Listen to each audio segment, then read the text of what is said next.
Everybody asking how we doing, say we good. Don't need no one to tell me how to live just like they would. It ain't their business, but they in it, I don't know why. Revolved around my life after I found another.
Guys, welcome back! Andito na tayo sa Dollar Tree. Isa to sa pinakamura na bibilhan dito sa Amerika.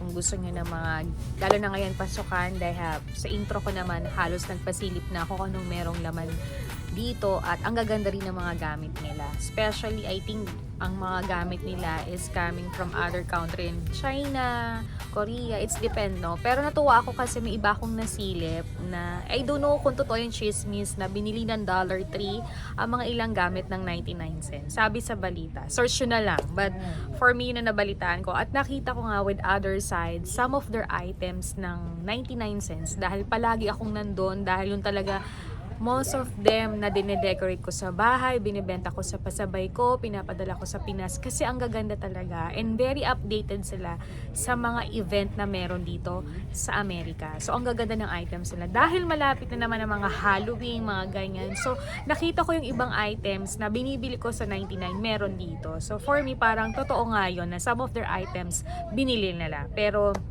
search mo muna kung tama ako, 'di ba? But nandito ako sa first hallway na to kasi may ilan akong mga ballpens, notebooks na bibilhin kasi ginagamit ko yon sa business ko sa pasabay dahil mahilig ako magsulat ng mga orders or something. Pero kahit may cut off na tayo ngayon, ay talagang tuloy-tuloy pa rin yung pagbili ko. Pagpasok nyo ng entrance, nakalagay agad yung back to school kasi dito sa Amerika ay magpapasok ka na. So, kung talagang gusto nyong makabudget kayo, eh makakabili kayo dito. And supposed to be happy rin akong bumili dito ng mga ilang pasalubong sa mga pamangkin ko kasi ang gaganda talaga ng mga items at mura pa. And then, pagpasok ko rin dito, nandito rin mga iba't ibang dekorasyon. Si mama namili din ng mga ibang flowers na medyo expensive din kung i-convert mo. But for me, ang gaganda niya, pumili ka ng tama at pwede mo na rin siyang i-dekorasyon. So, another way naman, yung isang pinakita ko, yung mga pwede mong magamit pang parties, meron sila dito, birthdays, mga cards, so mga crop na ginagamit. And ngayon naman, pasok tayo sa mismong loob sa mga pagkain, gamit sa kitchens, na pwede rin kayo maka-idea na makabili dito. So let's go guys!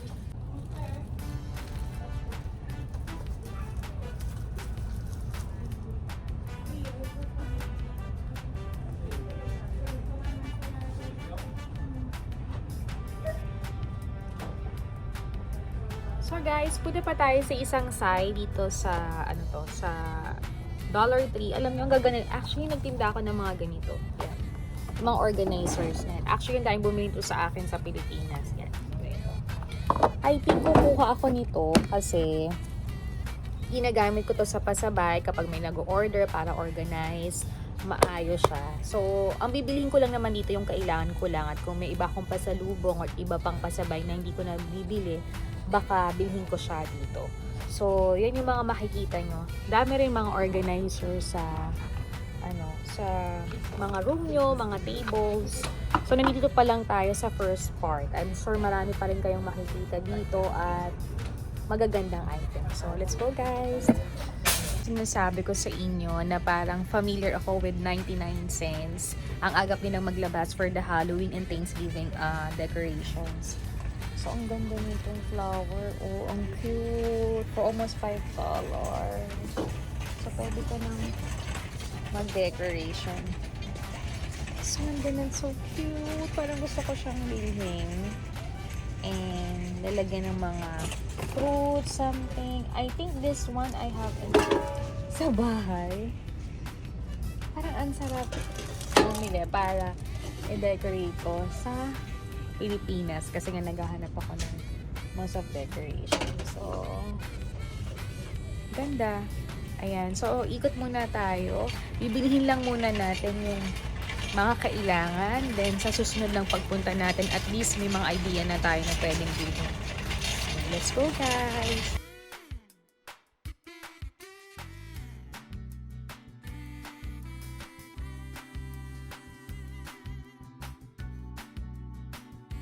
Narinig ko kay Mami, gusto daw ni Tambili na bumili sa Shopee or Lazada ng mga stationery. I think ikukuha ko siya ng ilan para makaipon na ako ng mga ilang pasalubong niya. So, dito naman, nandito yung mga things, everything na gamit din sa school. Ayan, dami din niya na mapagpipilian. So, talagang most of the things nandito din talaga.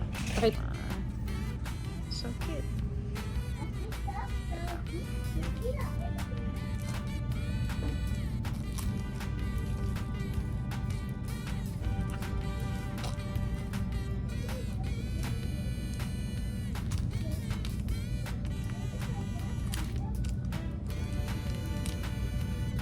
I get Ate Tambi for this one. Ayan. So, narinig ko kasi na nagko-collecta siya ng mga stationaries ngayon dahil nga magka-college na siya. So, sabi ko, utay-utayin ko siya na ganyan.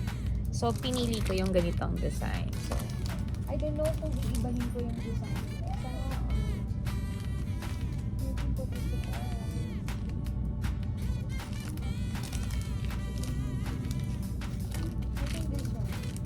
Para magkaiba naman siya.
part naman to is party supplies. Ayan, nandito siya lahat.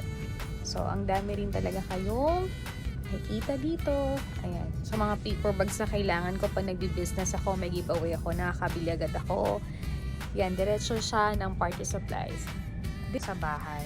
Ayan, mga panghugas, ganyan. They have a Tupperwares then everywhere. Then, ito naman yung para sa mga bata. Ayan.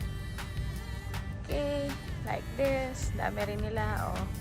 Grab it before. Ayan. So cute. Some of the decorations, ayan, they have it. Good part na gusto ko, they have some books din dito. They have plenty of books. And some of my books dito ko rin binibili, yung mga nare-regalo ko, binibigay ko sa mga inaanak ko. Ayan. So, pakita ko sa inyo guys. So, sa books, ayan, yung mga books din sila. Ayan. So, pwede nyo pagpilian. Mga books din sila. Everything is there. They have plenty of books. Ayan. They have books. Diba? Nakakatawa. They have stickers. Ayan. So much. Diba? Mga kailangan nyo sa bahay. They have it. Frames. They have frames. So much. Candles. Ang dami nilang candles. Isipin mo. Ayan.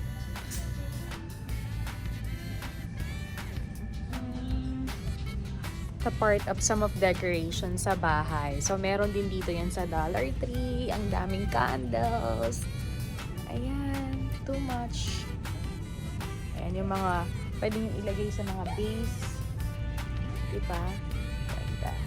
So, they have a picture frames din na pwede nyo pagpilian. Ang dami-daming pictures frame na pwede nyo ilagay at i-decorate sa bahay nyo. Ayan. So, lakad pa rin tayo. Dito is the side of decorations niya sa bahay. Ayan.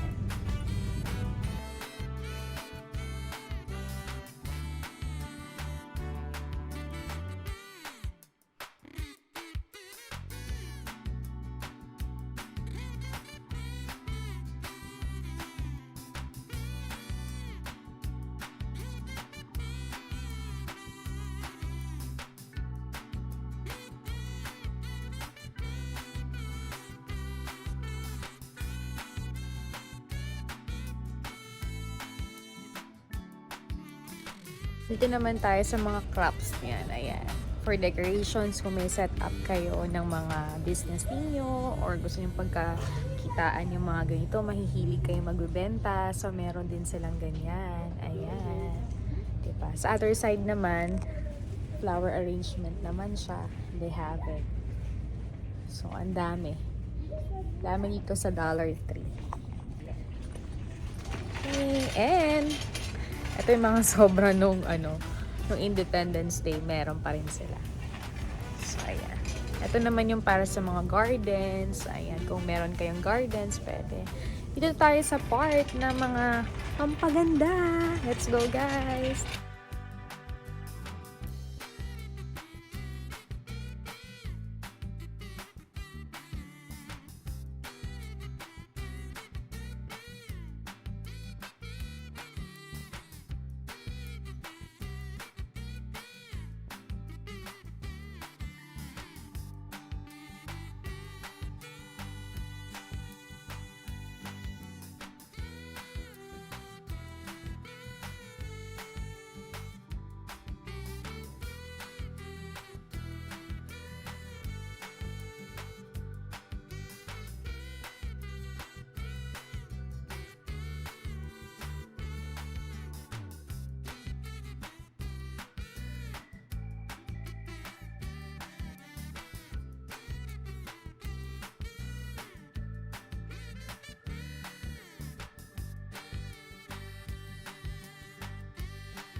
mga pagkain kasi nagbebenta rin sa Dollar Tree ng mga pagkain na little cheaper din. So, may enjoy nyo din bumili kapag talaga nagbabudget kayo. Makakabili kayo kagaya ng mga pagbe-bake, yan, mga ganyan.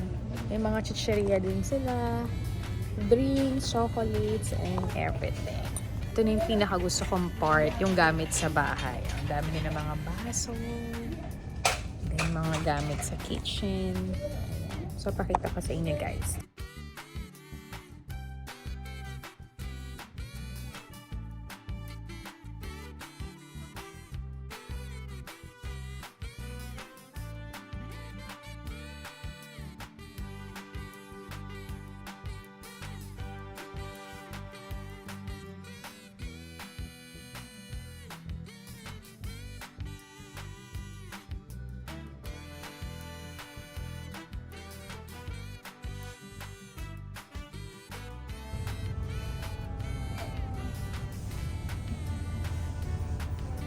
Kami sa bahay, halos karating lang din namin. At si Sweetie, siya na nagluluto ng dinner namin. Last week, before si Mama pumunta sa sister-in-law niya at after church namin sa Buena Park, kasi may maliit doon na na Dollar Tree or doon sa Filipino food namin kinainan. May Dollar Tree doon na medyo malaki-laki. Actually, napakadami namang Dollar Tree dito sa aming paligid. Pero pumunta ako ngayon, yung nearest dito sa bahay namin, na almost wala pa silang 1 year na open. Medyo malaki siya. Pero nagtataka ako, ang bilis din mawala ng mga items nila. Kaya yung iba parang bungi-bungi sila kung makikita mo. So, hindi ako nag-haul agad or hindi ko agad pinakita sa inyo yung mga binili ko before. Plano ko na kasi mag-vlog noon nung kami ni Mama. Kaya lang naisip ko, sabi ko, sige nga, bigyan natin to ng isang araw na talagang pupunta tayo sa Dollar Tree. Kasi yung iba, nag-iisip, saan ka namimili? Saan ka ganito? Dito sa amin, dito sa Anaheim, marami ka talagang mapupuntahang mabibilhan. Kaya talaga namang yung business ko ay tuloy-tuloy dahil nga ang aking mga pasabay ay talagang masang-masa, mahilig sa talagang mura, talagang budget. Kaya naman po ang lola mo ay halos nalungkot nung nawala nga yung 99 cents. Kasi most of our decorations, dun ko nabibilhin. Talaga namang kayang-kaya sa bulsa ng mga customers ko. Pero ito, pasilip ko lang tong Dollar Tree kasi nung dumating din ako, dito ako unang pinasyal ng asawa ko na ito yung isa sa mura.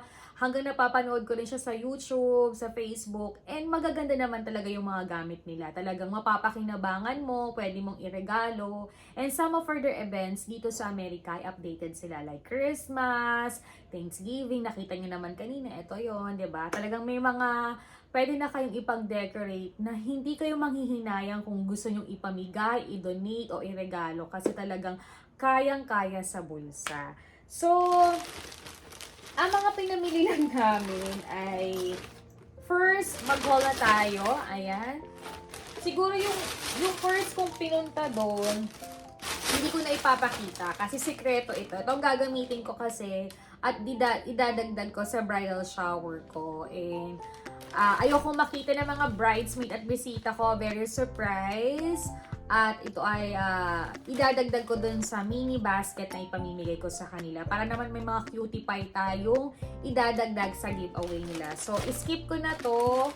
Ito hindi ko alam, but dahil nga ako ay magkakaroon ng bridal shower party, naisip ko, even though may ninang and may coordinator, and may pamangking Casey, sila talaga ang magpe-prepare ng event namin kasi magkakaroon kami ng lunch. Pero itong bridal shower na to ay different at my first civil wedding na nag-bridal shower ako. Kasi nung first ko, sa hotel ko ginanap, kasama ko lang doon yung mga college friends ko at iba pang friends. But this time, dahil nga parang itong kasal ko is para magiging reunion with my friends and co-workers in Mercato, Dubai, at iba kong friends from Thailand and some of my friends from Canada na umuwi talaga at ini-effort na magkakita-kita kami, magkumustahan.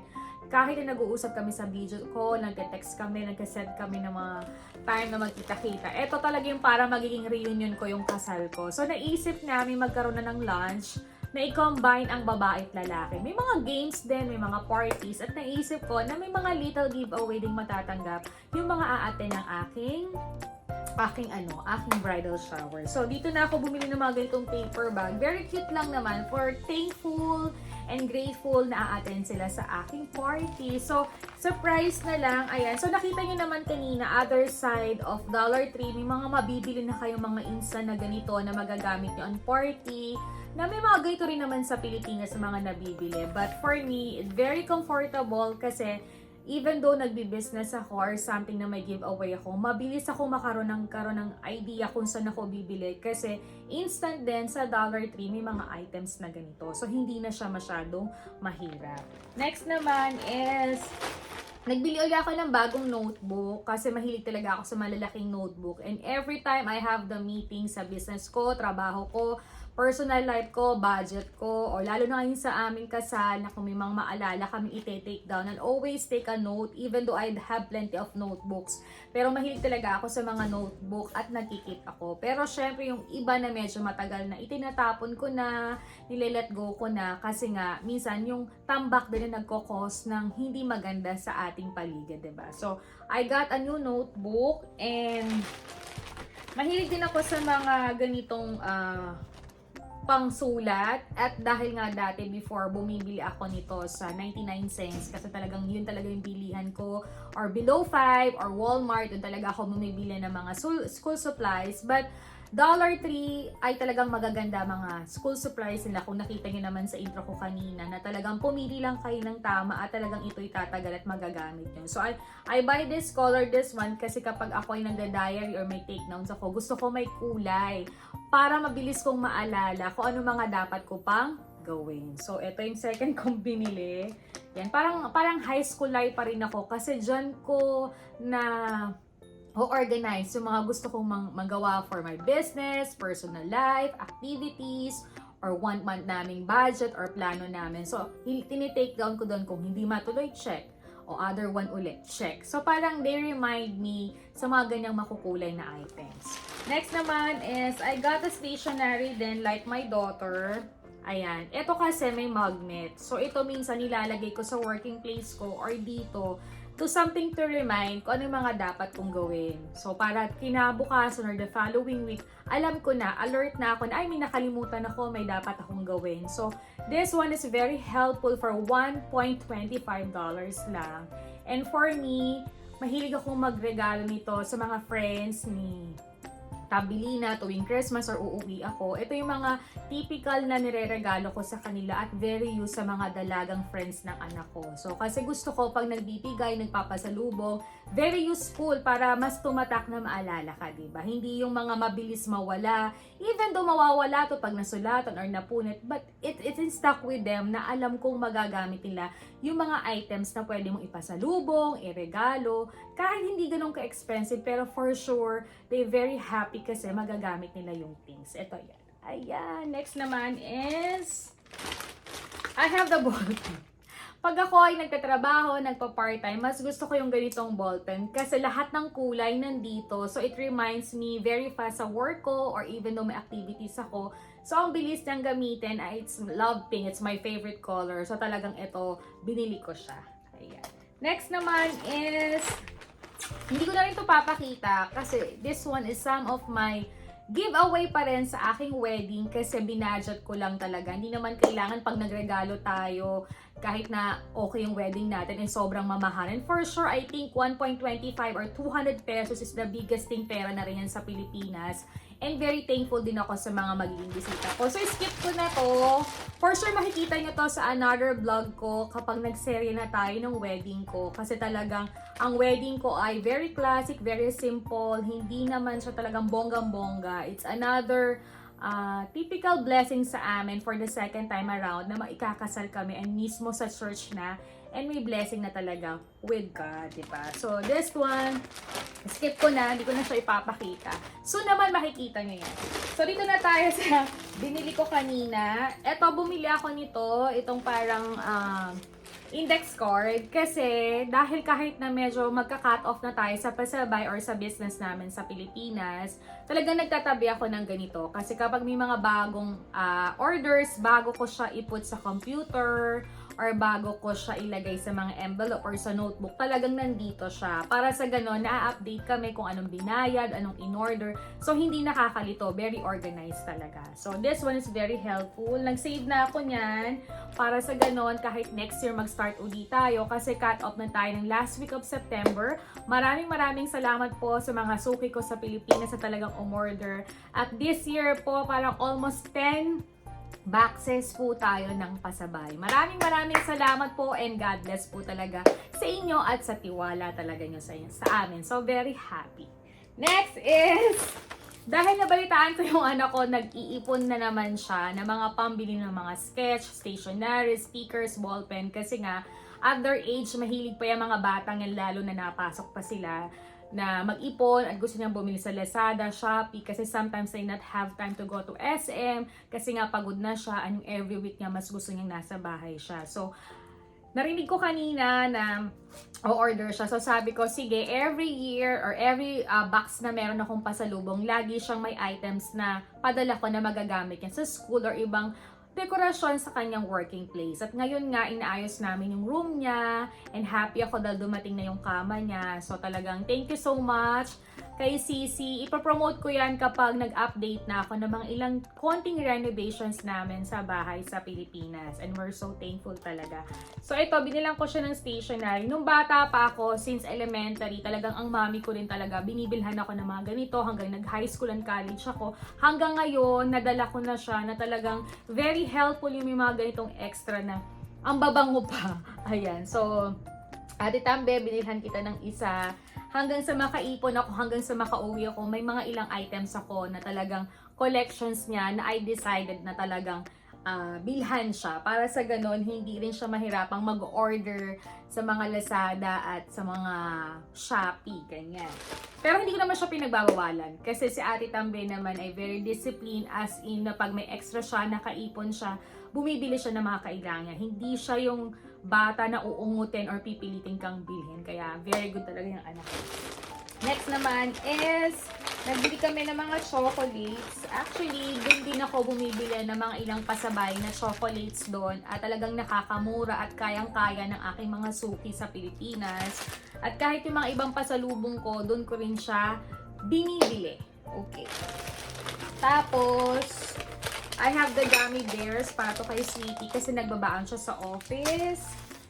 And yung iba hindi ko na ipapakita rin kasi gagamitin ko rin siya sa aking kasal or sa bridal shower ko. So I keep na kasi nagdagdag pa ako ng ilang items. And next time, kapag siya yung naayos na namin on the pack, for sure ipapakita ko sa inyo yan para at least may idea kayo how to budget yung mga ganyang bagay na maganda naman sa mata at magagamit talaga ng mga bridesmaids ninyo.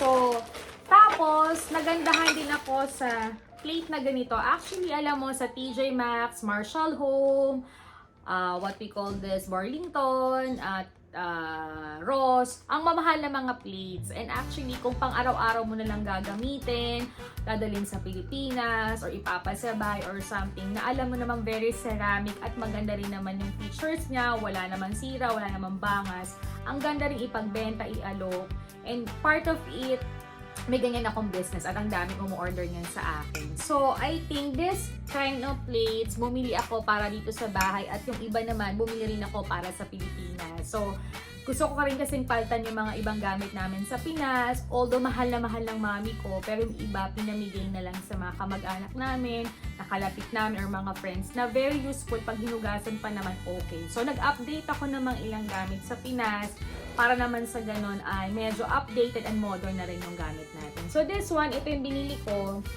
kasi meron akong hawong na black na binili sa TJ Maxx na almost napaka-expensive at hindi ko sale na bili noon. Hindi ko naman sinasabing lahat ay very expensive, but for me kasi, i-part of it mo kung magkano sa kanila, medyo may pricey talaga. But if you go to Dollar Tree, tapos nakakuha kayo ng medyo eksaktong magandang item so pwede mong ibenta or i-decorate or gamitin sa bahay, you have to grab the opportunity. Kasi if you go to Marshall, TJ Maxx, Ross, talagang medyo may presyo talaga siya. Minsan, makukuha mo isang pinggan nito $4. But if you go to Dollar Tree, at maganda naman siya at hindi siya badoy na pwede mong gamitin pang araw-araw or may bisita ka, pasok ka na sa banga, diba? So, nandun yun sa pagsisearch mo. And siguro, nakuha ko na yon dahil I think for magti 3 years ko na rin naman nagpapasabay, talagang nababalance ko kung anong makakatipid at magugustuhan ng mga customers. So, this one, ang ganda niya.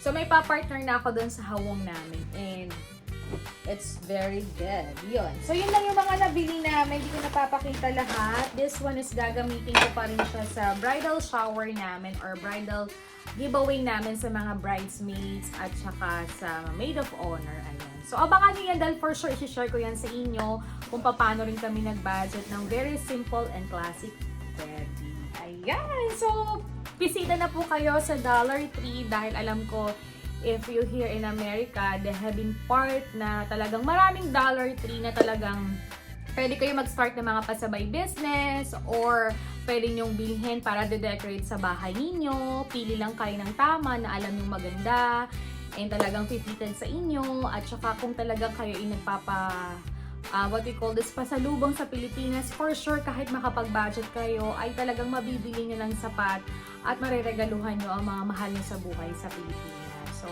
nandyan sa Dollar Tree yung pagtitipid. But sabi ng asawa ko before, mas mura pa siya kaysa ngayon. Syempre, naiba na yung panahon. But, luckily, hindi pa siya nagsasara. Wish ko nga na bumalik yung 99 cents kasi talagang part of it, talagang masaya akong mamili dyan dahil talagang aking mga suki sa pasabay ay talagang bonggang-bonggang nakakahanap ng magagandang items na pang-decorate sa bahay. Kahit yung mga pagkain, chocolates, marami ka rin mabibili dyan. But anyway, I think Dollar Tree, maganda rin siya. Pili lang tayo ng tamang item. Siguro hindi lang ako masyadong sanay na doon talaga bumili ng items kasi nga iba't iba rin yung mga paninda nila. But very helpful din talaga na bumisita tayo sa Dollar Tree para mas makatipilin tayo sa mga items na gusto nating bilhin. Ayan. So, naipasyal ko na kayo sa Dollar Tree, bisita kayo, lalo na nga kami, uuwi kami at gusto namin makabudget, makabigay ng pasalubong at very helpful yung mga ganyang tindahan. Kasi hindi naman natin kailangan bonggang-bongga yung mga pasalubong natin or regalo natin on Christmas kung galing sa puso natin at talaga namang alam mo yan, very simple din yung bigay natin. I think may enjoy na ng mga kapamilya natin, mga kaibigan natin, re-regaluhan natin. So guys, yun lang po ang nangyari ngayon sa amin this Wednesday. Sana nag-enjoy kayo sa pamamasyal natin sa Dollar Tree. Hopefully, sunod na natin ang below 5 kasi may ilan din akong bibilhin dyan na gagamitin ko pa uwi at mga ibang items na kailangan ko dito sa bahay na i-share ko pa rin sa inyo. Maybe next time sa partial natin, partial mode natin at kapag tayo hindi pagod from other busy day natin, for sure, second natin yan, below 5. So guys, thank you for watching our vlog. Don't forget to like, to share, and subscribe our channel. See you again our next partial mode. Bye! Good night! Thank you.